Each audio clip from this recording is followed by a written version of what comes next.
Everyone, good evening. So, the life that we have right now is the reflections of what we are thinking. So, the life that we're having right now is the directions of the thoughts that we think. What we think is what we become. So as this Bible says, as a person, what is in his heart, he will become. So, yung buhay na meron tayo ngayon, ito yung reflection kung paano tayo mag-isip.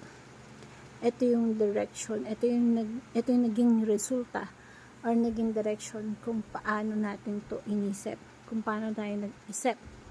Ito yung kinalabasan. So kaya dapat nagiging maingat tayo, or mas magandang sabihin natin na maging positive na lang tayo mag-isip sa lahat ng bagay, kahit na yung kinakaharap natin na sitwasyon is negative.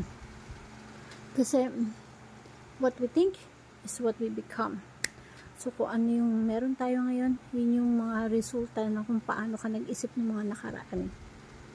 Mahirap tanggapin yon kasi wala kang dapat sisihin sa buhay o resulta na meron ka ngayon, kundi ikaw. Kasi ikaw ang may hawak ng pag-iisip mo. Ikaw ang may hawak kung saan papunta yung pag-iisip mo. Anong direksyon ang kakapuntahan, anong resulta ng iniisip mo. So dapat mas magandang ma-clean natin yung heart natin.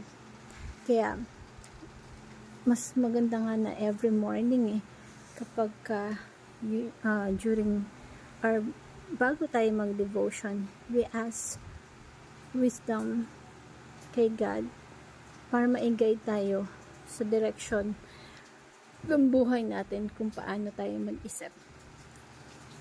Naisama natin every morning, ipag-pray natin na bigyan tayo ng maayos, clear na pag-iisip, at isipin mo kung mag-iisip ka rin lang, diba?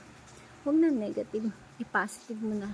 Total, ikaw din naman ang makikinabang, ikaw din naman ang may buhay, ikaw din naman ang